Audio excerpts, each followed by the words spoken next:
Hello, everybody. I've started the recording because a lot of people wanted the recording. So, hello, Jazz. Hi, Flores. Hi, Victoria, Cecile, Margarita.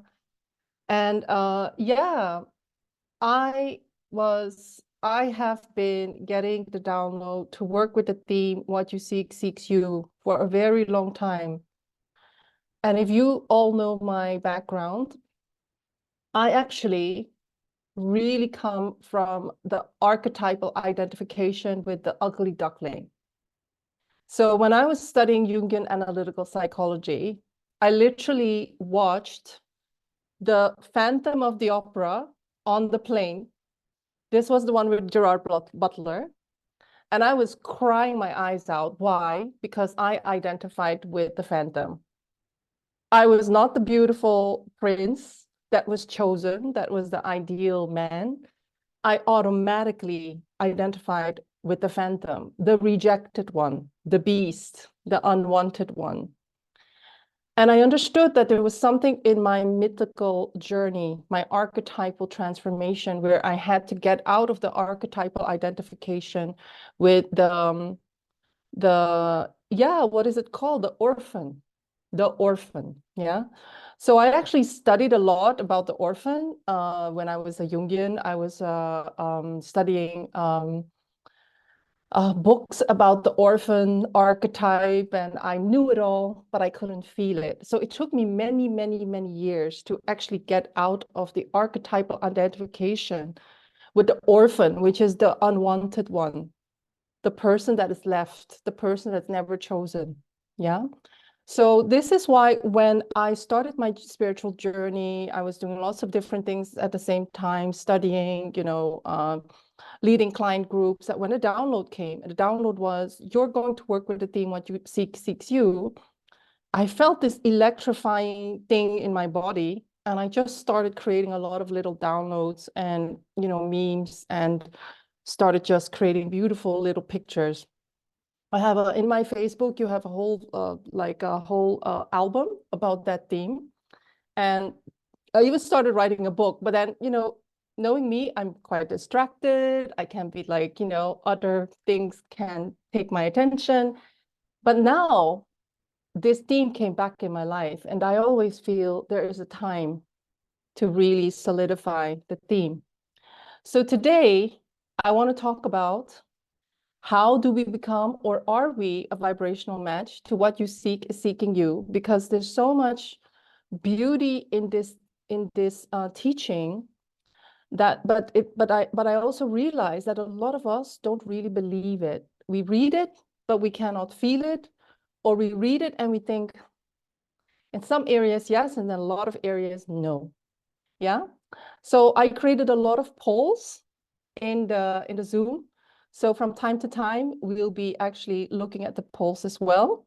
So I'm going to start sharing screen again. So where is okay. So what we'll do tonight is at one point, I'll explain how the appreciation game works. We'll be looking at your vibrational set point for the theme of what you seek seeks you. We'll be looking at what are the states of being you run as programs that you might not recognize yet. And then, of course, how do we recognize a program from a thought from infinite being or higher mind? As Bashar would say, infinite being is from Abraham, higher mind is from Bashar. Of course, it's very important to understand what stops us from changing, although we know all the theories. We've read the books, we went to the courses, we do our meditations, we listen to all the YouTube videos. What is stopping us from changing? And the more important thing is, how do we feel appreciation in our body and in our being? And what is the opposite, which is how does it feel to be in a program, so that we can actually intervene when these things start happening. So the appreciation game is created in a download during a Dr. Joe meditation when I heard a voice and I said, you'll be creating a game. And there were a lot of different downloads also with who I had to work, and that I didn't have to find a developer Literally, the developer came to my home. The developer for our app came to our home, and I didn't even know he was a developer of an app. He was a friend of Australia. So there were a lot of synchronicities around how the appreciation game and the company that I started with Ellen several years ago, how that came about. But the download was very clear at one point. You will be experimenting with appreciation. And why the appreciation? Because it was the simplest teaching of Abraham Hicks.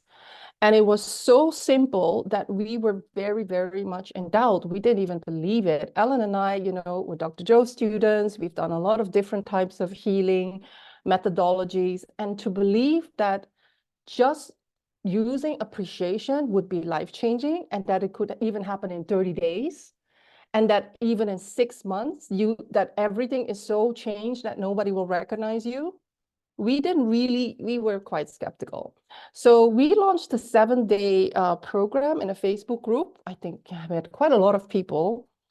And it was free because we really wanted to know whether it would work. But literally in those 7 days, we had a big group and it was quite life-changing. It was so powerful and it was so magnetic. The vortex that we created was so powerful that we thought, wow, we have to now do it for a month. And so we basically started downloading different themes for different months. So one of them was business vortex. Another one was about relationship vortex. Another one was I'm all possibilities. So we just downloaded all these different themes that we were working with month by month by month. And you will hear the testimonials later. There are a lot of videos from our previous players because after every game, we would have all the testimonials in written format or sometimes videos from different people and how it changed their lives. So, but what I can tell you, I do not poo-poo appreciation anymore. And I do not poo-poo simple tools. Why? Because appreciation is not as simple as we think. Although it sounds simple, there's a lot of things that you can run into. Yeah. So I want to launch a poll.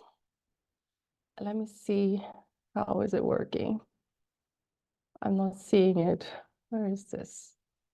Oh yeah, here's the poll. So I want to launch the poll and I want you to basically fill it in if you can. What is your experience of appreciation? And what is it that you understand of appreciation? I don't know whether you can fill it in. And the second teaching is, I know the teachings of Abraham Hicks, so some of you might know it and some of you might not know it. Are you able to vote on the poll, people? Yes? Okay. Okay, I do not know enough about appreciation. I only listen, but I do not practice. Yes, okay, so this is the thing. If we do not practice, some of you are abers, yes, so probably you're going to the cruises and, doing, literally doing the processes. There's many processes of Abraham Hicks. So that is great. So this is my first time of working with the polls. So forgive me if I'm a little bit clumsy. So how do I go to the next slide? Yeah. The next slide is to actually really take in what you feel when you are reading this, because it's not just what you seeks you, it's really a longer text. And it says, when I run after what I think I want, my days are a furnace of stress and anxiety.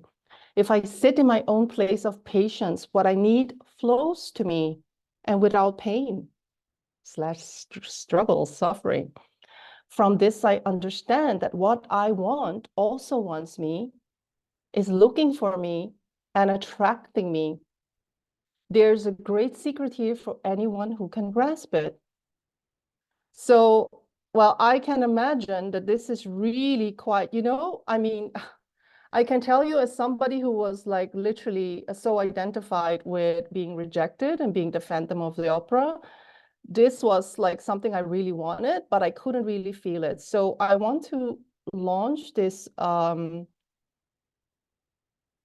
can you just please fill in, when I read this quote, this poem, what do you feel? And you can use your own words. When I read this, I feel, And then literally, because this is a statement about our self-image, right? I would like us to think about my feelings about myself are, I'm the sexiest person in the world, everybody wants me, or what is it? So, oh, wait a minute. Yeah, I don't think we can fill anything out here. Okay, I thought you could. Okay, I thought we could. So maybe some of you share what you feel. Sorry, I thought I understood this whole poll thing on Zoom. Yeah, maybe some of you can share what it is that you actually are feeling. Okay, you can also put it in the Zoom chat if you don't want to share it.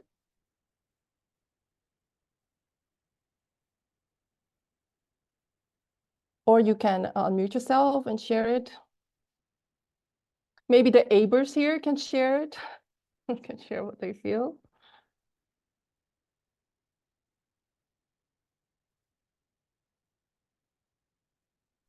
So, Angelique, hi.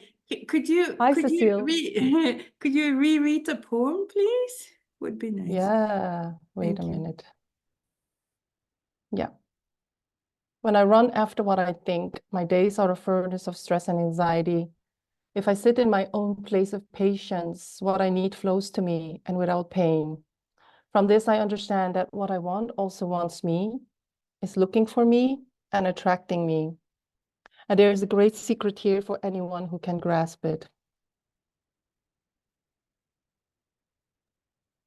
So I would love to know what you feel, just generic. So somebody's saying, I understand the poem, but I'm always impatient. Great. Another one is saying, I feel like this is a true statement. I identify with it and I would like to grasp it better. Somebody is saying yes with an exclamation mark, learning the process of embodying this. So there is some people that feel, yeah, I feel the truth of it, but I am still not embodying it fully. Somebody is saying law of attraction, well described. But I really want to ask you, is there anybody here who never has any feelings of doubt, about that what you want is actually wanting you, looking for you, and attracting you? So somebody is saying, I truly believe it, but still I forget it. So as Dr. Joe would say, you go into a program of forgetting who we really are. And somebody is saying knowing and doing is still a gap. Yeah. So I would like you to maybe think about, as I said, I felt like I was the Phantom of the Opera. I was the rejected one. I was and there was no experience that actually would validate this feeling of mine being the orphan or being the rejected ugly beast. But still, there was something in me that made me feel like a rejected, not good enough one. Yeah. And so what is it underlying your identity or self-image? If we cannot really embody this, if we're not a vibrational match to this, what is actually going on with our self-image, right? So somebody is saying, I so agreed with it, but I'm also impatient and very lazy of practicing it daily. That is when doubt comes along. Yeah, so if we go a little bit further, I think this specific poem or this statement really shows us that there is an identity, an unconscious identity, an archetype that we are bringing into the world that is running us. Yeah. Because as a baby, when we were born and we had the perfect environment, we wouldn't doubt our lovability. We wouldn't doubt that what we wanted us. Yeah. But of course, because of the 3D world and the contrast that we're living, we are walking around with not just transgenerational trauma and memories from other souls and from our families and our systems and our countries. We literally also have things to learn to close the gap between who we really are and the blueprint that we've gotten to reincarnate in this world. So I think it's very clear that a lot of people, most people are there where they don't feel that they have really become it yet.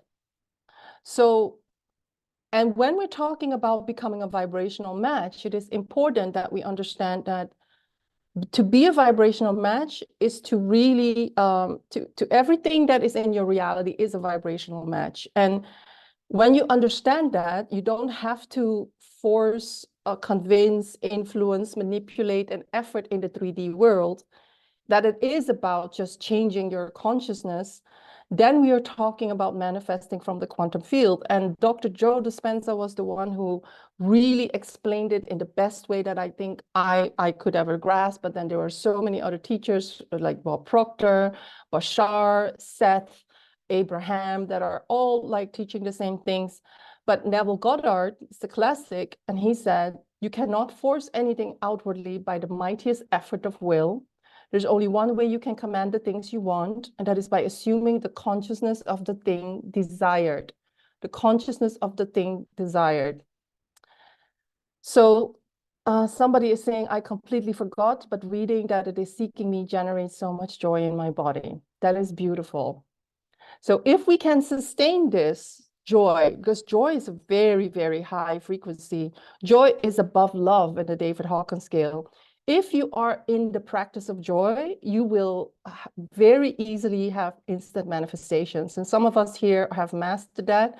Jazz is one of them, and Jazz can tell stories about how she manifests from joy when she is thinking of one of the big bands that she adores and loves. But most of us, when we're not in the joy and it becomes more serious, like work or money or business or life purpose or relationships, with ourselves and with our, with the people that we need to work with, then it becomes a little bit more difficult. And this is really what I want us to think about today. So when we think about the vibrational match, because that is the theme of today, becoming a vibrational match with what you seek that is seeking you, Dr. Joe talks about locking in a new vibrational set point.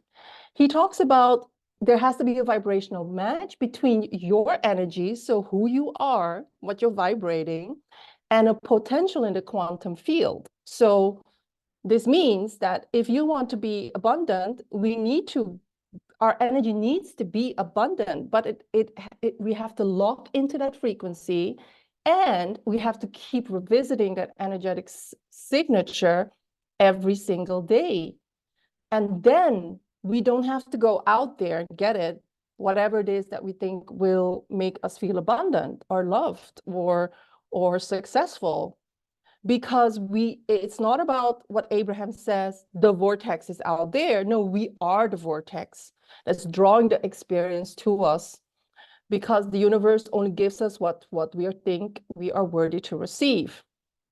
And so a lot of us actually know this, but a lot of us haven't cracked the code of how to change our ways of being in looking at ourselves, which is our identity, and how to practice our thoughts and regulate our emotions in such a way, and our focus, our states of being, to actually become the vibrational match, so that we lock in this beautiful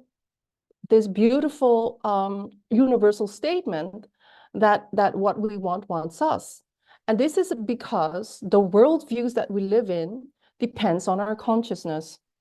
And so for Abraham, it says, to go further with the vibrational match, as you think, so your thoughts, you vibrate, and your vibrational offering equals your point of attraction. So what you're thinking, what is coming back to you is always a vibrational match.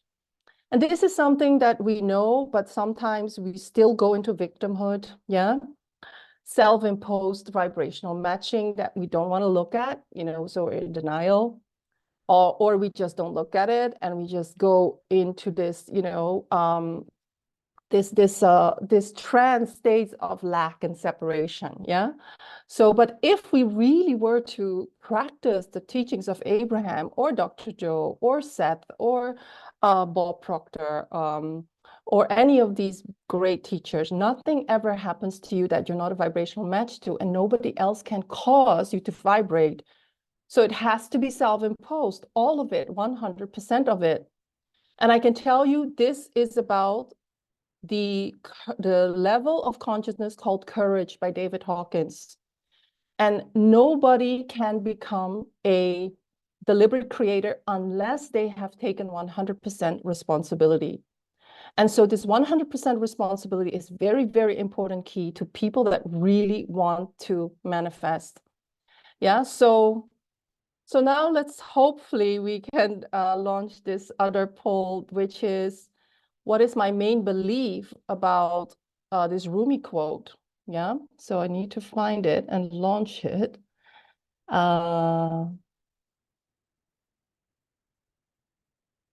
Okay, can you write in it? Can you guys write in it? You need to write in it, I think. My main belief about being wanted by what I want. Can you guys write in it? No? No, we're just looking at No. the poll. You're just looking at a poll don't and you see, cannot please. write in it. Okay, so because I have launched it, yeah, because I see it, but I don't. Okay, yeah, sorry.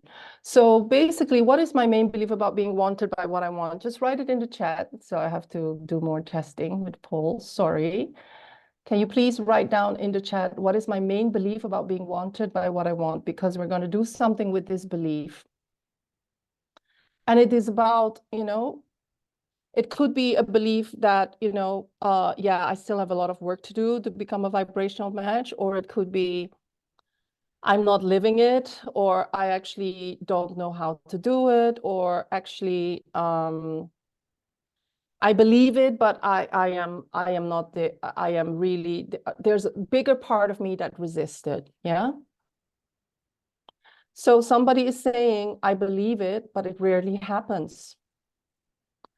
Somebody is saying, I just started to explore the concept. I believe it, but have to work on it. Absolutely. Yeah.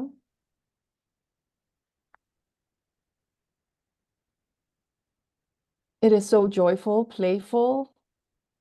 And I forgot that what I want wants me too. Yeah, this forgetting could be very easy if a strong belief is in place. Now that I remember that it is seeking me, it is telling me, finally, there you are.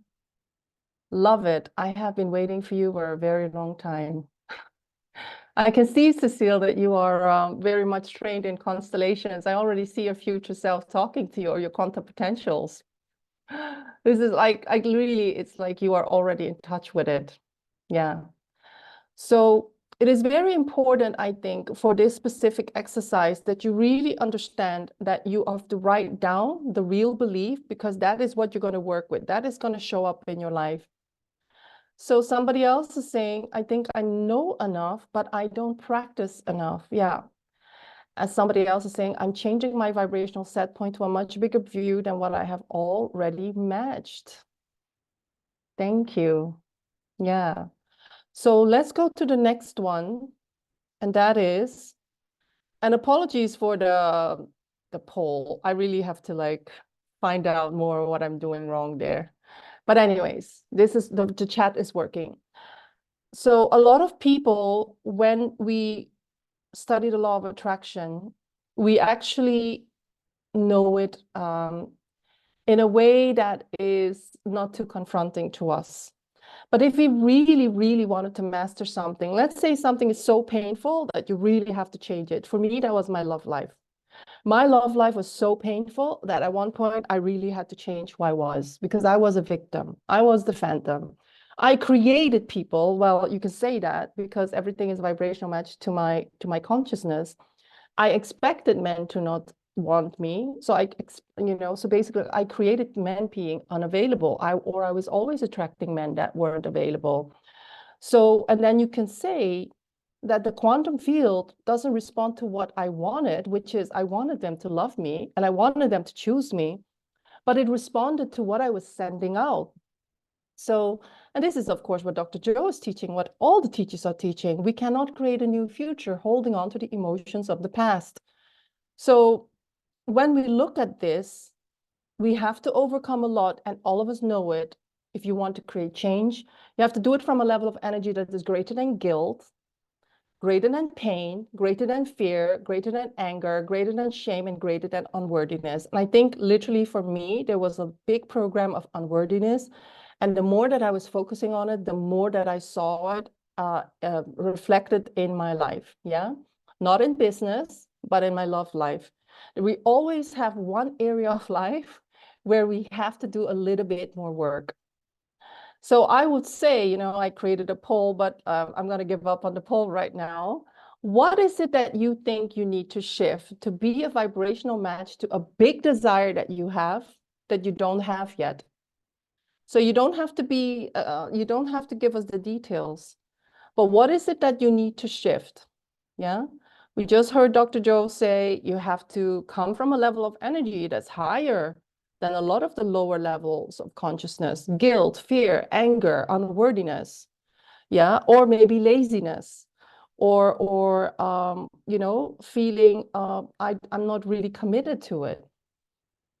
Somebody is saying my beliefs from my past, so actually being defined by the past, by the experiences of the past, yes. Believe that my efforts will pay off. So basically, I'm going to do the effort when I know there's certainty, when there's certainty about the efforts paying off. Okay. Practice the two-way communication. I don't understand that. Maybe you can explain that. Practice the two-way communication. Yes, so I forgot that it seeks me as well. So it was one-way communication of like me attracting it. Yeah, I'm doing the work and it's still not there yet. Yeah. But to remember, it's a two-way, and to also tune in to feel that vibration that it's seeking me as well. Yeah. Beautiful. If we can tune into it, it would be so magical. Mm-hmm. And somebody else is saying, believe in the full possibility of the big vision. Believe, yeah? Believe, this is what Neville Goddard was also saying, the feeling is the secret. Believing is knowing, and believing that it can't happen is also creating it not happening. To believe and / feel, yeah? Because what you feel is actually what you subconsciously believe. So to feel that it is possible and that I'm worthy to receive. So all of us will have little things that we need to shift where there is a gap to the part of us, the inner being, the source being of us that is on a higher level of consciousness of I already know I'm worthy, I already know I'm one with everything, to the human part of us that is still running a program, yeah? And all of us are in the same boat. So I have been working with the David Hawkins skill for a long, long time. And I also studied the teachings of his teacher, Lester Levinson, like really, really in depth. And I really feel that it is a very, very solid, scale of progression when you look at where people have to overcome states of being, yeah? And I think what is important is that you try and find out regarding your big thing, your big goal that you are not really believing yet, you're wobbly in that, yeah? Or Abraham says it's lazy thinking, yeah? You're sloppy in your thinking. I mean, literally, this is like a smack in my face, right? Sloppy in my thinking, but actually that's what we are. Because even Dr. Joe, who studied with Ramda, he says when you maintain and sustain, so we're not talking about one day I feel like it, the other day I don't feel like it, and something happened, now I'm going to go back to my program. No, when we maintain and sustain elevated emotional states, independent of the conditions of our external environment, so independent of what the boyfriend, ex-boyfriend, ex-wife, new date that ghosted us, or client, or boss, or neighbors are saying, independent of the conditions, you can gain access to the high level intuition, meaning the knowledge of your higher self or your inner being, high level intuition that fosters a better understanding of self and others, helps prevent stressful patterns in your life, increases mental clarity, and promotes better decision making. So this is really, really the work to maintain and sustain elevated emotional states independent of the conditions of our environment. And this is, of course, not an easy feat. And this is why people are paying so much money to go to retreats, and they're listening and listening to all the tapes and the YouTube videos and the podcast. But really, the gap is, what is the point of change, the point of influence, the point of impact for you, the practice of impact for you that will help you shift. So when we were playing the appreciation game, we found out that if you explain appreciation in the right way, and you help people commit to an accountability program that has consequences, meaning it's not like, oh, if you don't do it for 10 weeks, nobody says anything. No, it has consequences because you have an emotional and financial investment. If you do it that way, that actually people start to do the work.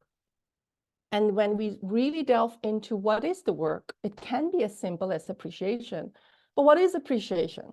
So Abraham explains, appreciation and self-love are the most important tools you could ever nurture.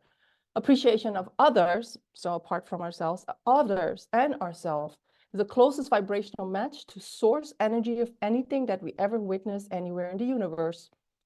So the way that I understand it is that this David Hawkins scale, and also the emotional scale of guidance scale of Abraham, is talking about our vibrational set points. And the more that we are in here, 500, Christine Marie Sheldon calls it love and above. If the more we are in 500, the more that things just drop in our laps. Yeah. So, but because there's a lot of our programs keeping us more here, below love, yeah, we are really not living the full potential of who we really are. So I would like to make it really kinesthetic right now. I would love you to explain to yourself and maybe share with us, how do you know you're appreciating? Yeah, and I will go into what appreciation is and what it is not. So all of you, could you write down, how does appreciation feel in your body?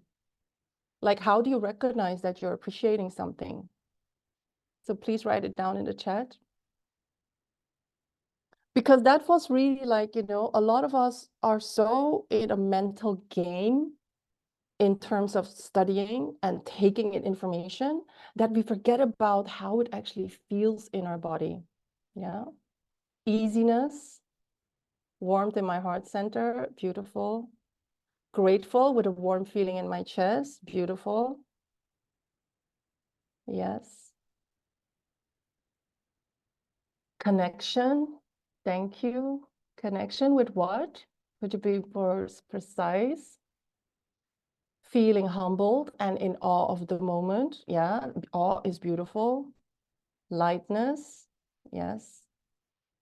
Appreciation feels like completeness. It's bright and easy. Calmness that sinks deeply from my heart to my belly all the way down. Wow, a big heart. Yeah, yeah. So I'm so glad that I'm asking this because, a lot of us, like, this is how I study Abraham. I'm studying Abraham while I'm like walking to the supermarket, while I'm in the subway in London or something. And I listen to appreciation, like, all the appreciation rampages, but I don't really feel it, right? And this is the work that we have to do. We have to start connecting with it emotionally. We have to embody it emotionally. Connection with God and the goal. Absolutely beautiful. Thank you. So, and then there's one more. Nice, warm, pleasurable feeling in body. I feel calm and I feel gratitude. So now that you know how appreciation feels, one more. Butterfly in the stomach. Beautiful. How does lack of appreciation feel? How do we know we have fallen out of seeing and feeling and perceiving through the eyes of source, and we have become the human being again? How does lack of appreciation feel in your body?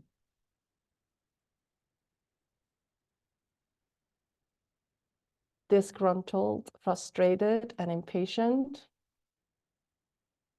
heavy. So those of you who are watching the replay, really think about, how does lack of appreciation feel? Tightness in my solar plexus. Lack of appreciation feels like a knot in my stomach. Yes. Tight stomach, all these lower chakras.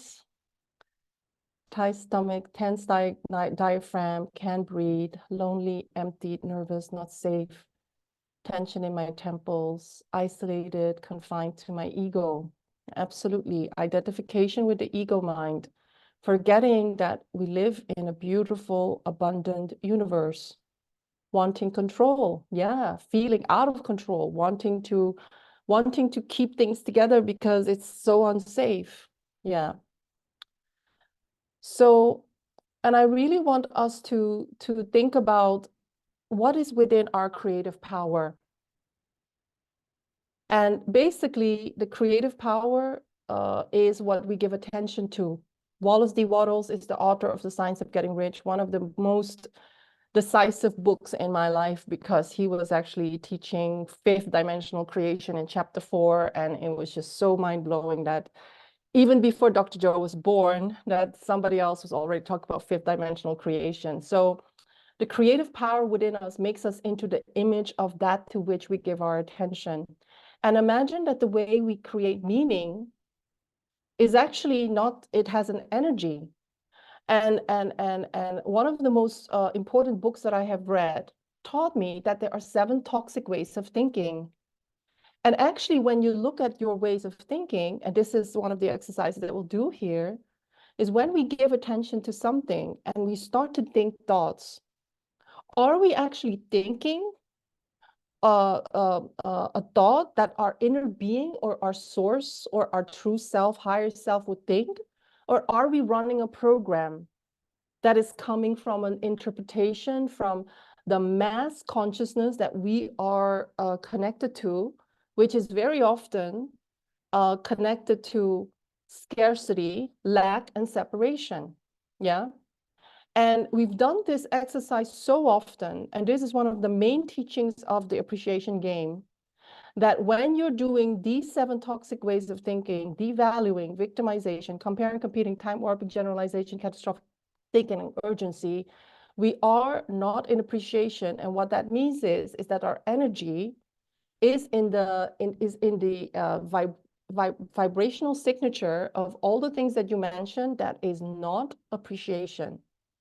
The opposite of all these 7 ways of thinking is actually very different. And we have a chart of that when we play the game.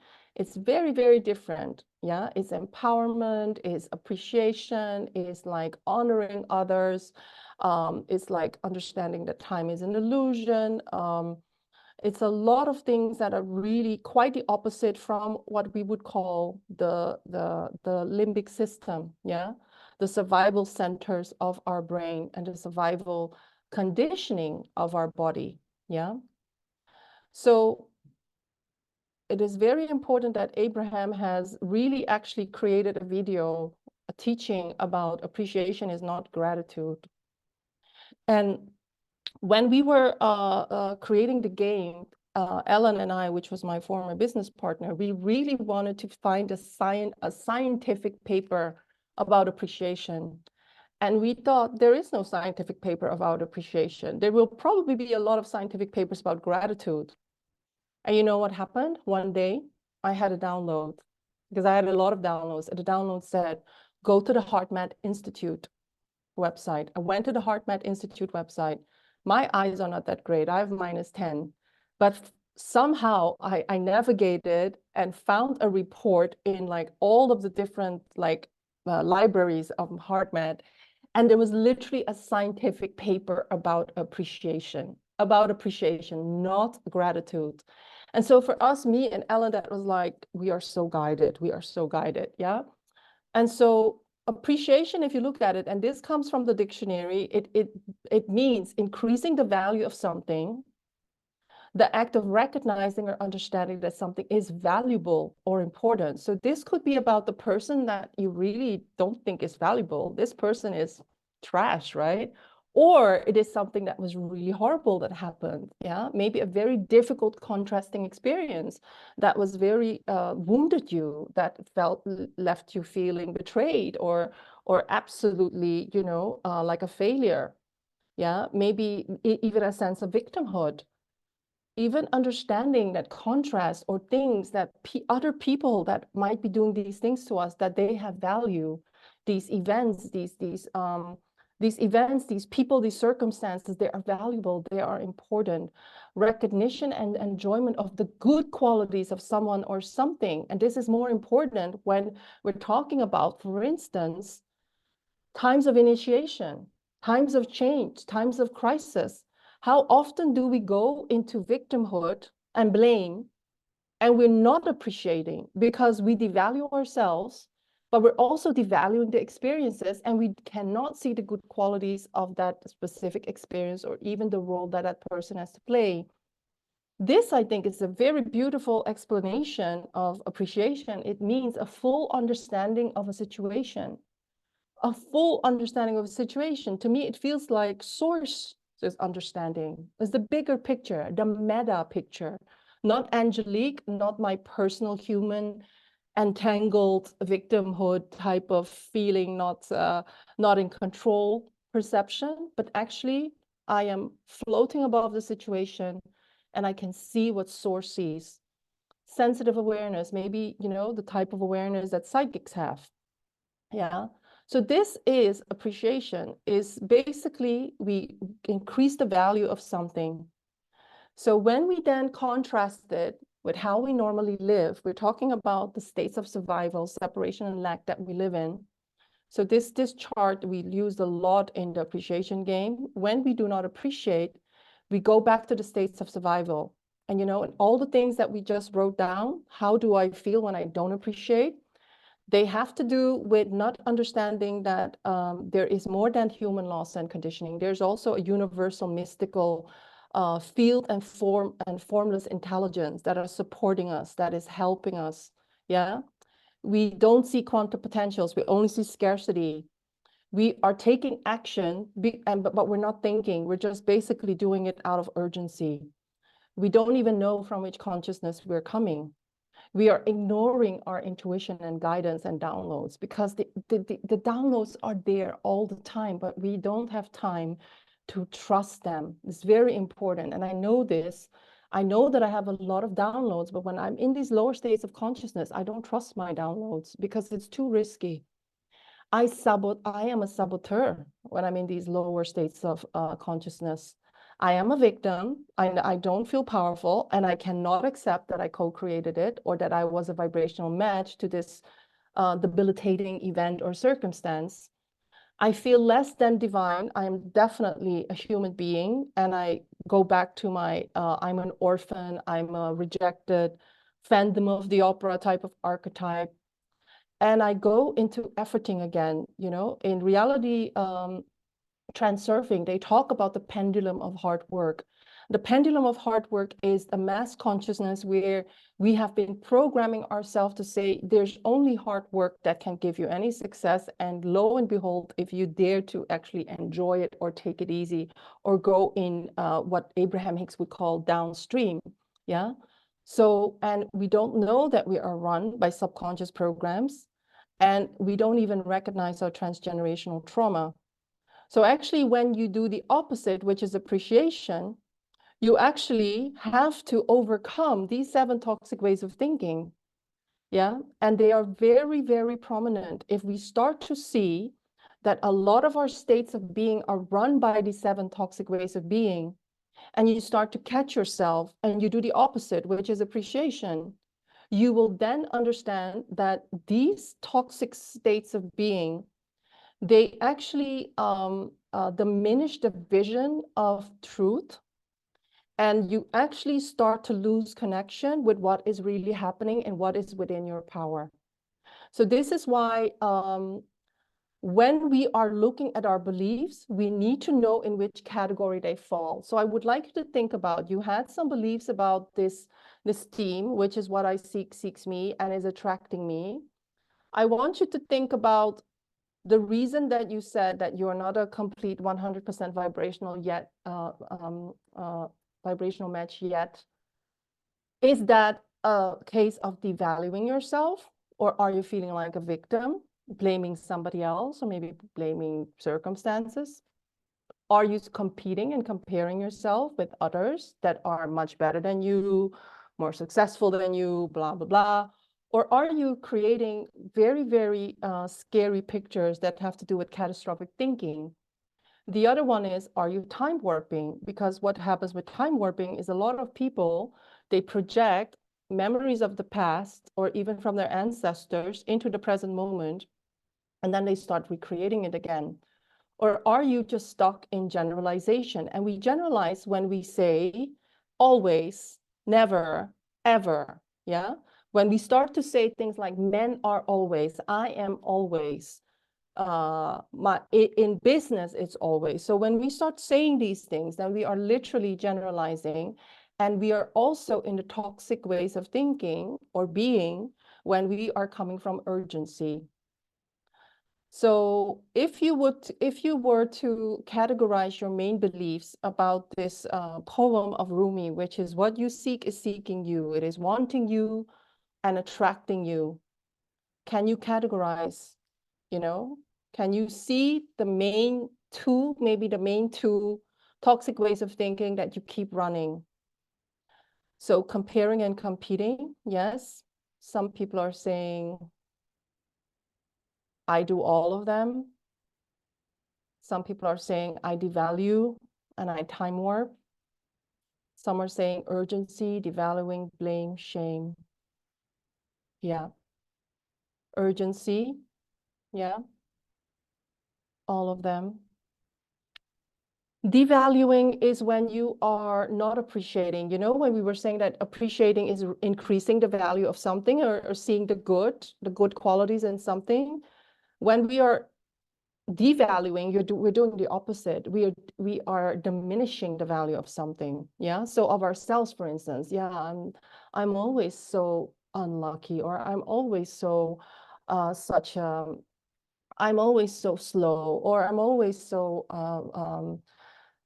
so unworthy. Yeah. Or for instance, people that feel not good enough, they're very often devaluing themselves. They talk themselves out of their value. Yeah. Comparing and time warping are the worst.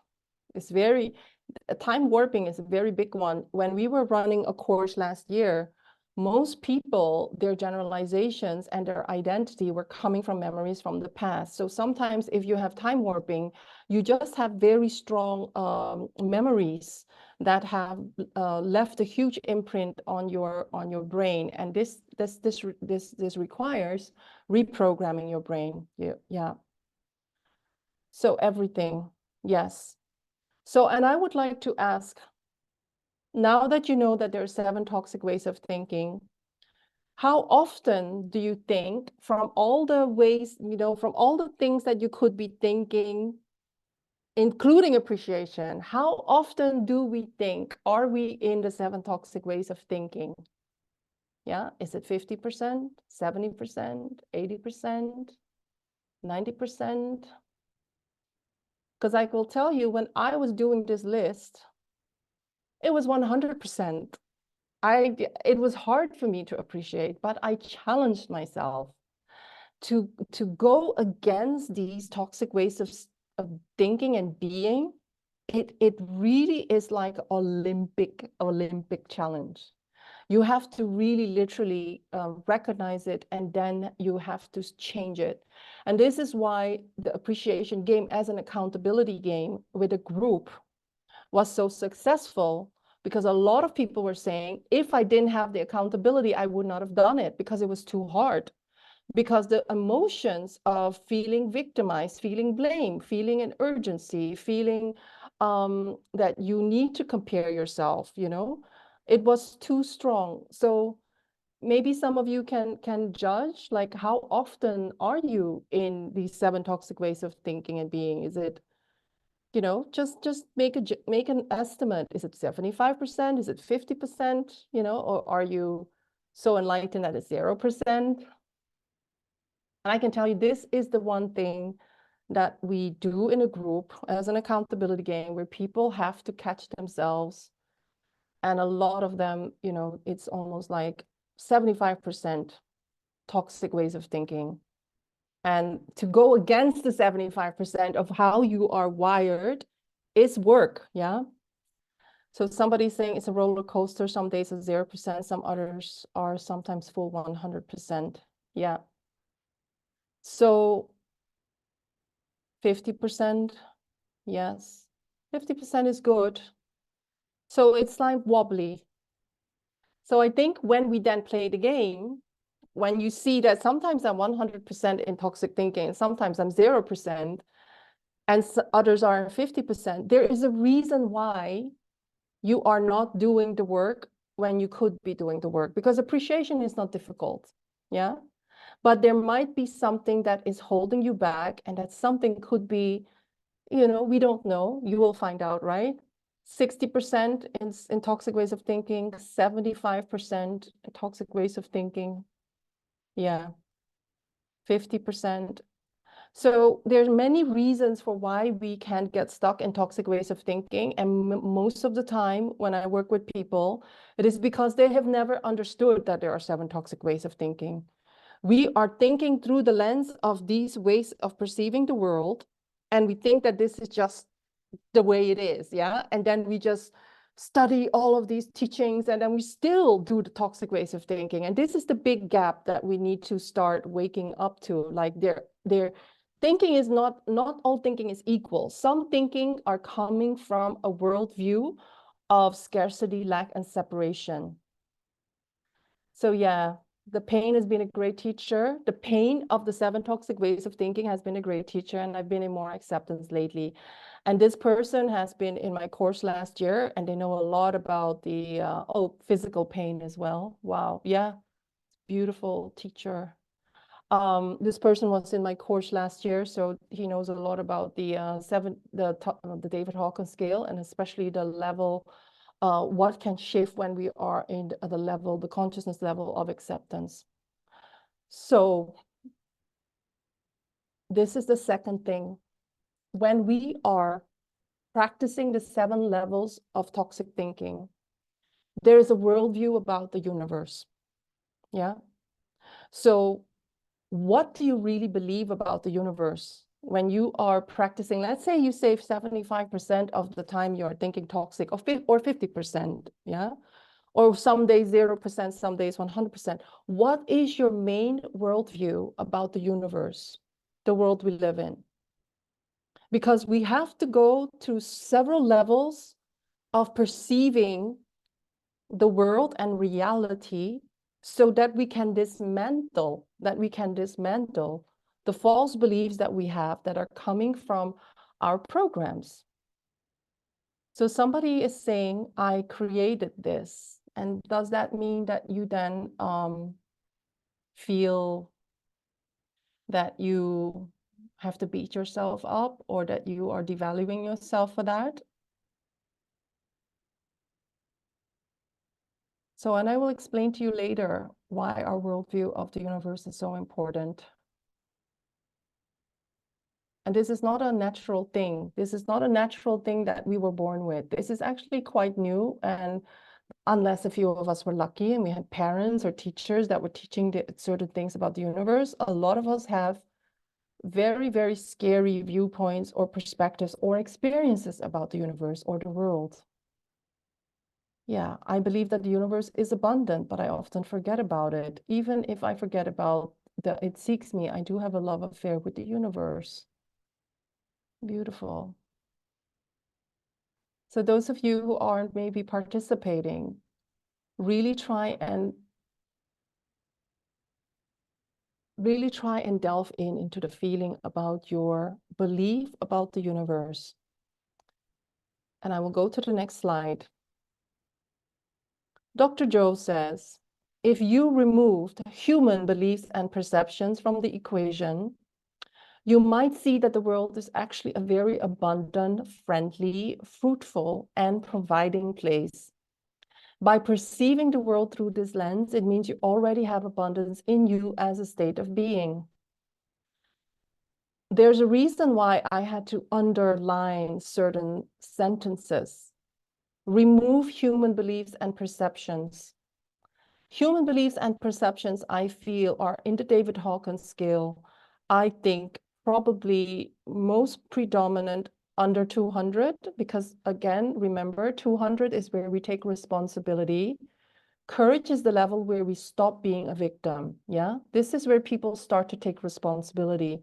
Under the consciousness level of courage, people are still looking outside of them to explain what is going on. So it's almost like a unconscious glasses. It's like you're wearing goggles, but you don't know you're wearing goggles, because if you could take off these goggles, you will see, actually, I don't have to wear the goggles. I can take it off. Actually, I'm very powerful. But when you go higher, let's say you go to 500, or you go to maybe even 350, because I felt that 350, and I've seen it in the groups that I lead, 350 is a very, very big point of transformation, because if you can forgive, you can literally no longer look back, because not forgiving is holding on to the past. But when you forgive, you can move forward. And when we move forward, we can forgive ourselves for being human, and we can accept our power. When we accept our power, we accept our divinity.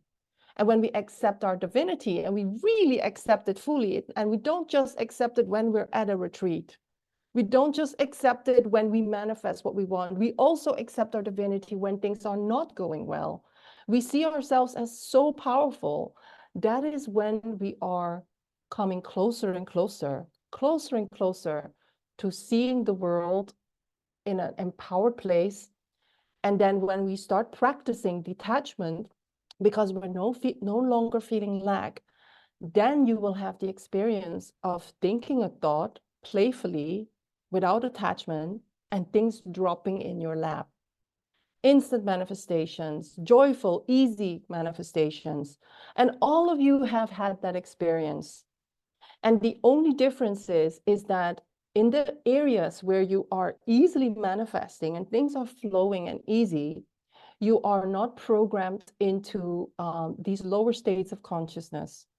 The good news is you are still this infinite being. So it's just about catching yourself in these human states of being, and the human goggles that you're wearing, removing the human goggles and replacing them with the goggles of the divine. Yeah.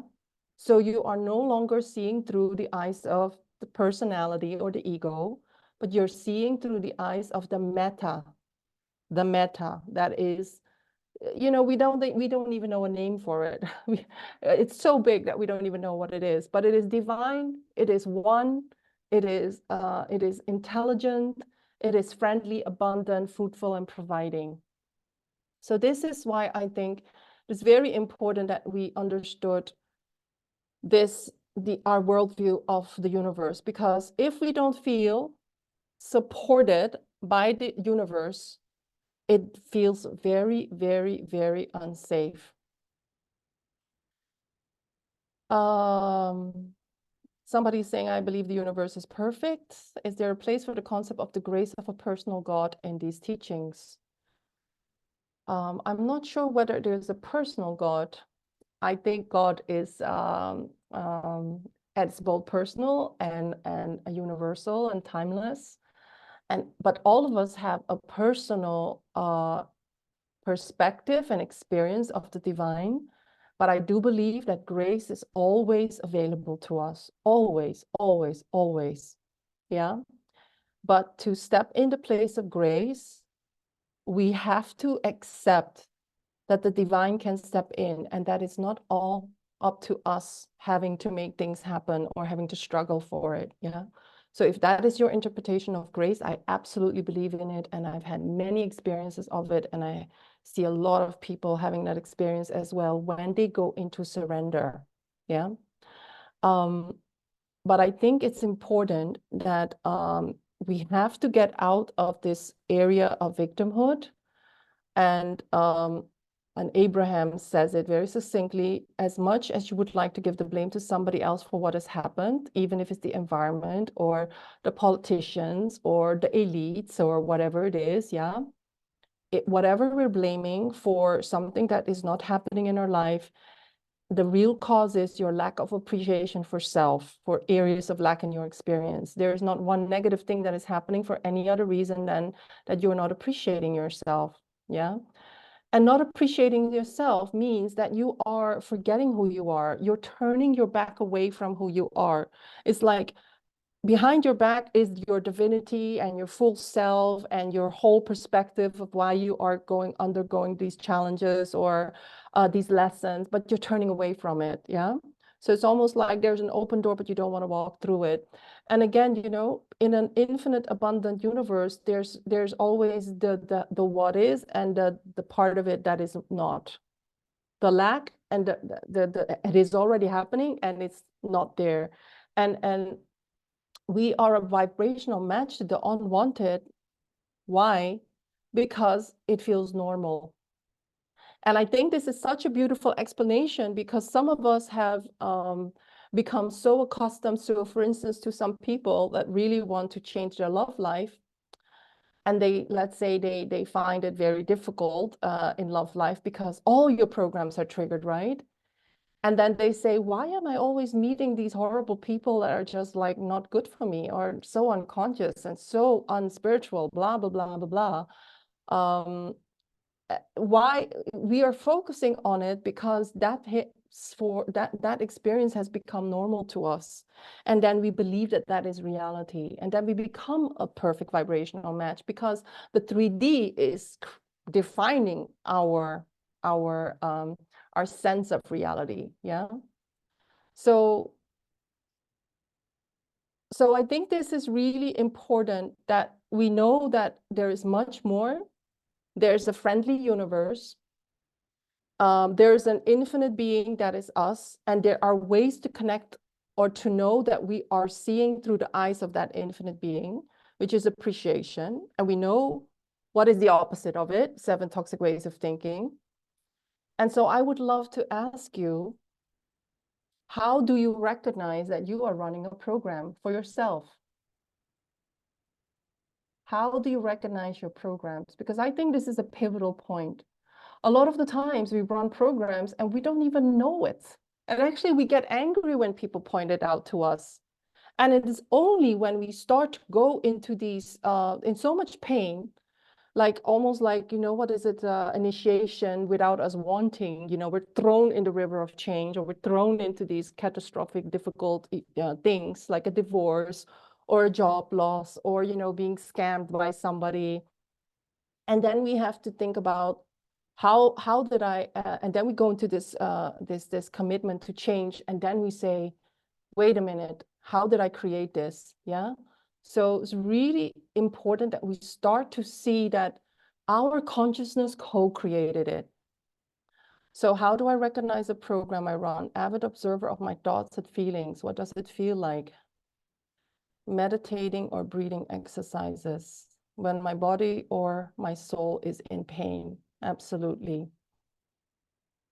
So I think being the observer is very important, that we don't identify with it, that we can actually observe our pain, observe our victimhood, observe us feeling unwanted, observe us feeling powerless, observe us going back into lack and forgetting all the 1,000 courses that we've been to. We just came back from a retreat and back where we are to victimhood, yeah? So it's really good to really stop the program running when we do it, but it is more important that you really understand the triggers in your body. You know, like somebody's saying, my body or my soul is in pain. Then you know you're in a program. I catch my thoughts, or I'm aware of a certain situation which I know I created. I experience anger and frustration. Yeah. So observing my thoughts and what I say to myself. Yeah, there's a lot of self-talk. A lot of self-talk is very painful. Yeah. So I think this is very, very important that we actually make a commitment to recognize the program And then we need to then find out what is in the way of me sustaining the state of appreciation. Because this is the thing. We know what to do. Why aren't we doing it all the time? So that our life is so easy, that our life is the way that the big teachers are telling us, which is what we seek is seeking us. And it's already here. It already happened. Time is an illusion. So maybe you can share what is in the way of you sustaining the state of appreciation, which is the highest vibration that Abraham has ever witnessed in this 3D world. Abraham says that appreciation is the same, is similar to the vibration of source. And I think when I really listen to Abraham and I really think about what Abraham is saying, our source, our true self, the part of us that is outside of the part of us that is reincarnated here, that part of us has infinite compassion and infinite love for us, even when we are absolutely sabotaging ourselves, even when we're in the victim mode. And the journey of life, according to Abraham and according to all the teachers we love, is to become more and more attuned and on the same frequency or the same level of consciousness as that bigger part of us. Yeah. So what is in the way of us not doing that day by day? So somebody's saying, I believe my thinking. Absolutely. It's so hard to not believe your thinking. Because why? Because you feel, you hear it, so you believe it, right? So there's mechanisms that we have to recognize it, qualify it. When we qualify, this is not original thinking. This is one of the 7 toxic ways of thinking. And then you have to ask yourself, what does source think? What does my inner being think? And it's a very different way of thinking. So basically, in the way is me breaking the habit of my old being, which is not happening, or I'm believing in real world, 3D. I'm believing in the appearances. Appearances is the 3D world, more than in quantum potential or in the energy world, which is the world of infinite potential, which we can tune into, but we don't know how to. Somebody is saying a small child part of me that has not caught up yet. Yes, inner children, very important. A lot of us still have inner children or inner wounded archetypes that haven't completely matured yet. Doubt in that the laws are actually working, or doubt in yourself, because that is very important. What is it that you're doubting? Yeah, resistance. It would be important to know what the resistance is about. Is the resistance about actually doing the work, or is it resistance because you want to stay loyal to this state of being that is causing you pain? Somebody is saying, what is the point? Is law of attraction really working? Will what I do really change the world? Doubts that this can actually happen for real. So thank you so much for all of these sharings. And I think this is very, very important that some of you are saying, I also have a rebel in me. So in the appreciation game, we have tried to really think about why people sabotage themselves and why people are not doing the work. And we have designed it in such a way that we say we are going to break the habit of the toxic ways of thinking, which is living in survival, which is living from the mass consciousness of scarcity, which are called pendulums in reality transurfing. They're all about poverty consciousness, which is the world is in lack. There's only one pie and everybody has to fight and survive to get a piece of the pie, and they don't believe in creation. And a lot of us are doing the analysis paralysis, which is you go into the limited survival brain and you start try and create your life from the survival brain. We call it analysis paralysis. So in the appreciation game, we create processes that are very easy to actually commit to, but they turn down these habits of toxic thinking. And what we do is we increase your habits of appreciation, which brings you in alignment. And when you're in alignment, you are automatically in the receptive mode. And what we do is we make people appreciate 3 times for 68 seconds a day. Why 68 seconds?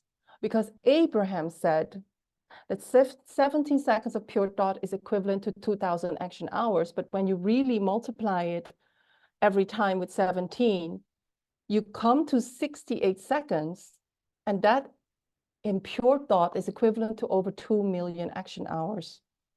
So when some of you are thinking, oh, do I really believe this? But I want to ask you, do you understand what pure thought is? Because when I was reading this several years ago, this was during the pandemic 2020, 2019, 2020, 5 years ago, pure thought was very difficult. If we haven't trained our mind, you know, a lot of you are meditators, but it is a different thing to actually go into meditation and to quiet your mind, or to be actually during your day being confronted with the 3D world and actually to hold the pure thought. That is one of appreciation, or the pure thought of actually, this is what I decide upon, and this is coming from a level of embracing of the quantum potential in such a way that I'm not in lack, I'm not in scarcity, and I'm not in victimhood. Pure thought is written with a capital P and a capital T. This is not just pure thought coming from lack. This is not pure thought coming from, I need it because otherwise I can't pay the bills. Pure thought is really a practice. It's a practice of knowing that we are co-creating the appearances of the 3D from our power in the 5D.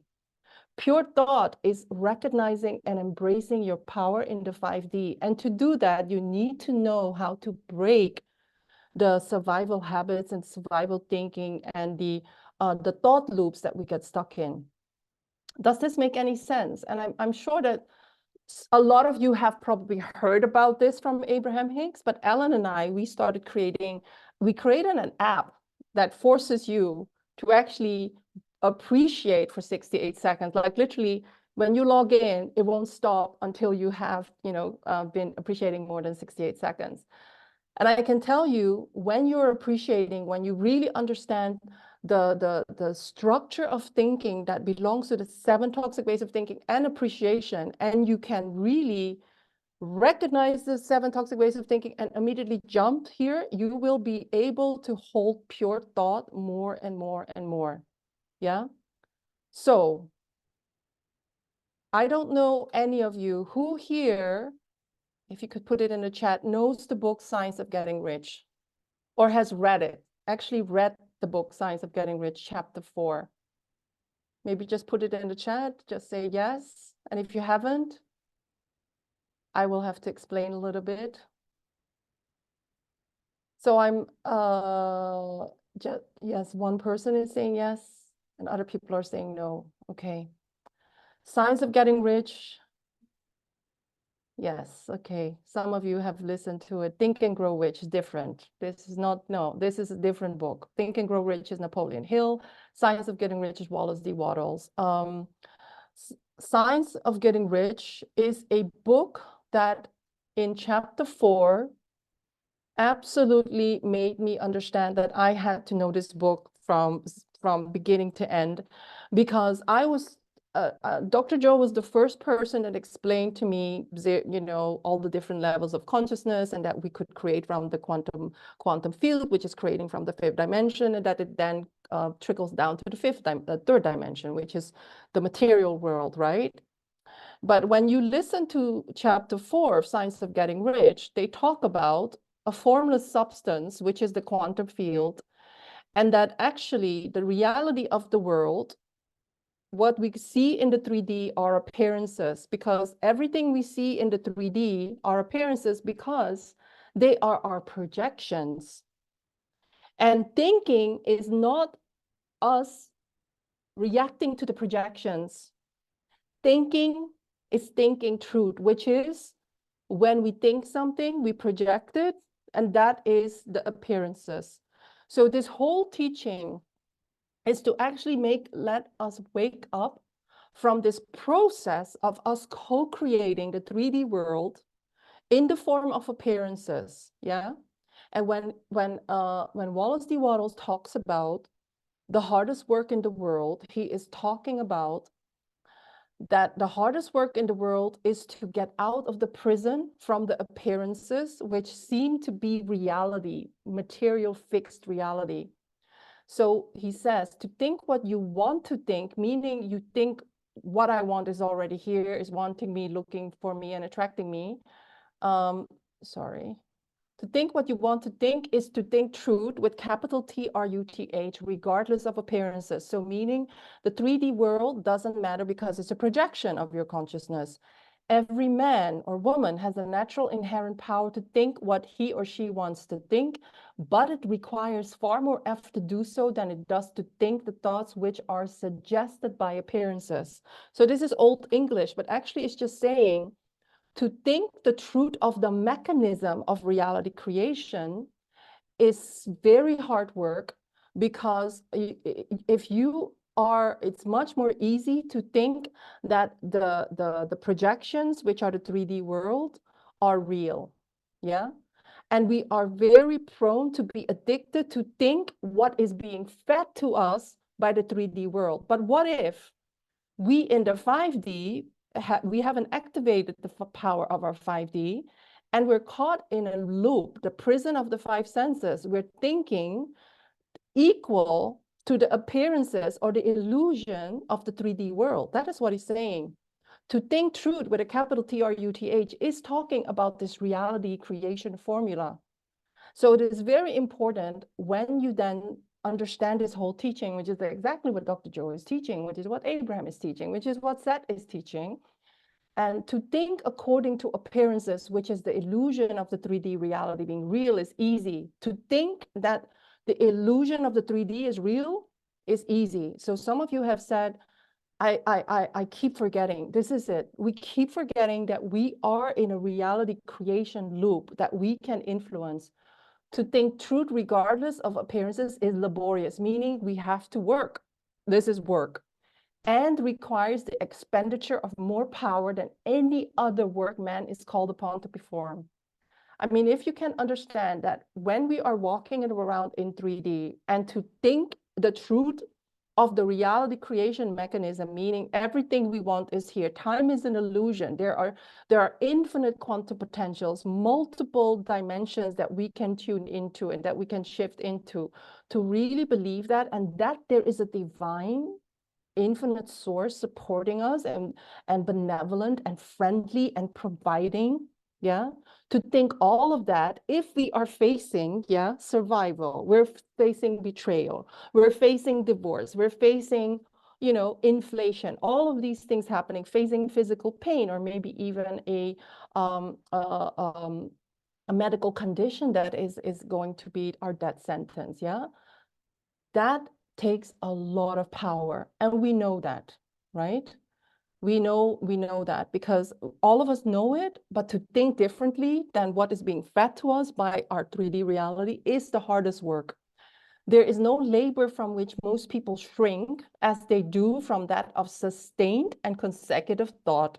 It is the hardest work in the world. This is especially true when truth is contrary to appearances. He is saying that if, let's say, you want to be healthy, but you see in your 3D world the doctor telling you you have this condition still, it is very difficult to think that you're healthy. It's very difficult to think thoughts of health. The same for abundance, the same for love. Yeah. So that is what he's explaining. Every appearance, every illusion that we project into the 3D world, every appearance in the visible world tends to produce a corresponding form in the mind which observes it. And this can only be prevented by holding the thought of the truth, which is the capital T-R-U-T-H, which is we need to be aware of how reality is co-created by our sustained and consecutive thought forms that we keep projecting into the formless substance. And the formless substance is the quantum field. He used the formless substance, but now we call it the quantum field. So the reason why we created the appreciation game is because we understood that it is a big challenge, you know, to really think what you want, to project what you want onto the screen of the 3D world, from a higher level of consciousness, which is you being in your fifth dimensional alignment, is difficult. It is not easy. So, but there is a recipe for deliberate creation from Abraham. 50% of it is getting out of the 7 toxic ways of thinking. 20% of imagining, and imagining is absolutely getting out of the trying to figure it out mind. Imagining is playfulness, is really, what do you want? Do you want the car to be pink? Do you want the car to be red? Or do you want it to be a flying car? Just forget about how it will happen. Imagine it a little bit better than what is. 20% is looking for things that would make you feel better instead of beating the drum of what you don't want or trying to fix the thing that doesn't work. And 10% is quieting your mind, which is stop the thinking and really going downstream. Yeah. And I don't know whether you guys can say something about this, but this is not easy. To do all of this, which is the recipe of deliberate creation, it isn't easy. Yeah. So basically somebody is saying there's an MD in Germany who puts it like this: your diagnosis is a fact, your faith in being healed is the truth, in capital TRUTH. He has a pretty high success rate. That's beautiful. That's beautiful. He must know the placebo book, or he knows the science of getting a rich book. Who would say that this recipe is easier said than done? What are your thoughts when you see that this is the recipe for deliberate creation? Because as you can see, it literally gives us instructions about how to mold the faculties of the mind. The faculties of the mind are imagination, are analysis, are focus, or how do we think? And how do we involve the mind? But here it actually tells us that we have to appreciate, which is not even normal for us. It tells us that we have to pretend, which is imagine, yeah? And how many of us feel good about pretending when the goal is really important to us, like our health or our, marriage or our relationship or trying to make a business work. So all the things that are being given as tools for creation, they are actually very, very counterintuitive to our habits. Would you guys say that that was true, or do you feel that I am making it too difficult? And you can unmute yourself and just share what you think. Just repeat that question one more time. Yeah, so Abraham has been giving us here a recipe of how to use the mental faculties of thinking, of focus, of imagination, and of how to not overthink things. So my question is, does it seem that this recipe is easy, or is it actually really like a training to condition ourselves to use our mental faculties in this way? Sorry, I hope that that is easy enough as a short question. I think I interrupted someone earlier, though. No, that's fine. So what do you think, Jeremy? What are your thoughts? So someone didn't want to go first. Okay. I think it's both.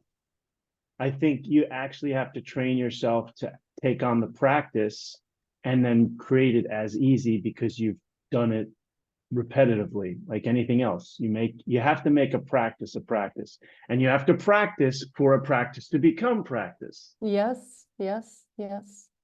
So, but what I'm referring to is that appreciation, if we don't know that our thoughts are actually very often the 7 toxic ways of thinking, that we don't even know what appreciation is because we haven't even practiced what appreciation is, and we haven't practiced qualifying our thinking as 7 toxic ways of thinking. Do you understand what I mean?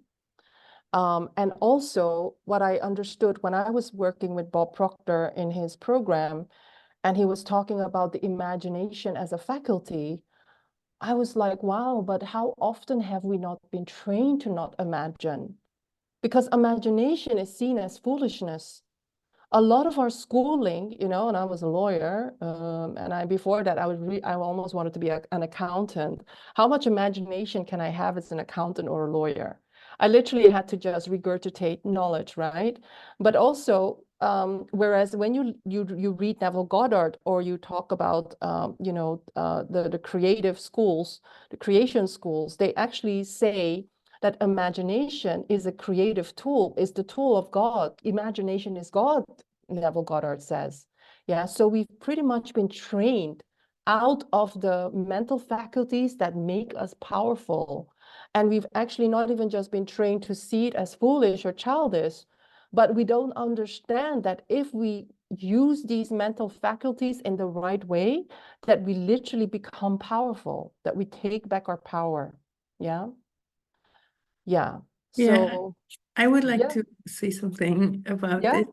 So I noticed that when I go on retreats and it's about the future self, yeah, I'm more focused on my future self when I'm there. I'm a bit tough on myself.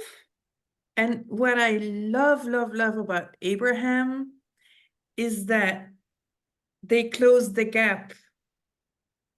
You know, when I think of my future self during a retreat, it's a huge jump. And it's like sometimes I'm dragging it a bit because it's like it's such a big gap. And here it's like more doable, like 5 parts of appreciating what is, that's doable, 2 parts, 2 parts, 1 part. I think like, thank you. Yeah. So Yeah, I'm and you very don't have to do happy. it all at once, right? Yeah, I'm very appreciative of this. Yeah. Yeah. Because I could also, I think, Jazz, you also wanted to say something. What did you want to say, please? So this recipe is a good recipe. So my personal challenge is that when I'm attached to the outcome, okay, when it's the outcome, like it has to be, or it must be, or I want it so, like that, it has to be, then this doesn't work. Then quieting my mind is probably 5 parts, not just one, stuff like that. 100%. But when it's not, just like you mentioned, where I'm very good at manifesting, which is connected to Depeche Mode, right? I'm Yeah. open to all outcomes. That's the first one, even the one that doesn't work. And second thing is that actually in my mind, I'm creating that reality that it's only like, I'm going to be there, end of story. Nothing else exists. No Exactly. I doubt, no decide. I'm a insecurity. god. I decide I'm there at the Depeche Yes, Mode. yes. There's no tickets, but And I'm it there. always works. Yeah, it always It's works. the It could be craziest so story easy. how I got to the last concert. Like, like really. And I was like this. It was literally served to me. Like this. So Do you see crazy. how powerful you are? You are just like, Yes. like Tony Robbins says, 1 millimeter or something, I don't know, millimeter, centimeter, 1 inch away from, Yeah. This is what I'm doing, for the past few weeks. It's like how to put that energy, that being, whatever, thinking, all this recipe to other, topics in my life. Just that. Yeah. So I love this recipe because actually, if you were to look at recipes of unconscious creation, you could turn it around. 5 parts of devaluing or catastrophic thinking or time warping what is. Yeah, 2 parts of imagining it way worse than it is. That's catastrophic thinking, right? 2 parts of looking for things that make me feel horrible or make me feel unworthy or make me feel doubtful. Yeah. So these are all the ways that we've been trained to worry and to overanalyze. And one part of not quieting our mind and relaxing, is one part of pumping our mind up so that we work harder and never give up the fight, like, the work hard, hustle type of, mentality that we have. And if you understand that deliberate creation, like, all the miracles that happen to you, Jazz, when you are in that flow, when you are in joy, when you decide I'm there, it already happened, and things just happen, you become the vortex. You are the vortex. In that moment, you are the vortex, and you do it so often. But in that area where you're wanting an outcome, there is a little something that hasn't been cracked yet. And I don't know what it is, but this is, I think, a fun formula which could give you some pointers. It could be maybe not try and change what is so beautiful about you, which is your mind, because we do love your mind and we do love your work ethic, but maybe start focusing on something else that you could play with. Yeah. So in the appreciation game, we have lots and lots of fun tools that you can play with, but this is just one of them. So to Really? yeah. Why Yeah. does that? I think that, sorry, I have a problem with my voice. I hope I will make it. So I've studied quite a bit of hypnosis, and maybe you could, yes, I'd like to talk about that. It's super clever from a hypnosis point of view.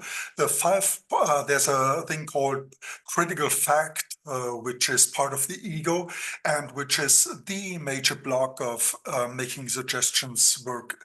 And I've never heard a more clever approach than appreciating what is, not denying it, but appreciating it, and thus open the doors wide open without any effort. That's genius, I think. And then, well, imagining a little better than what is, that would be the suggestion, of course.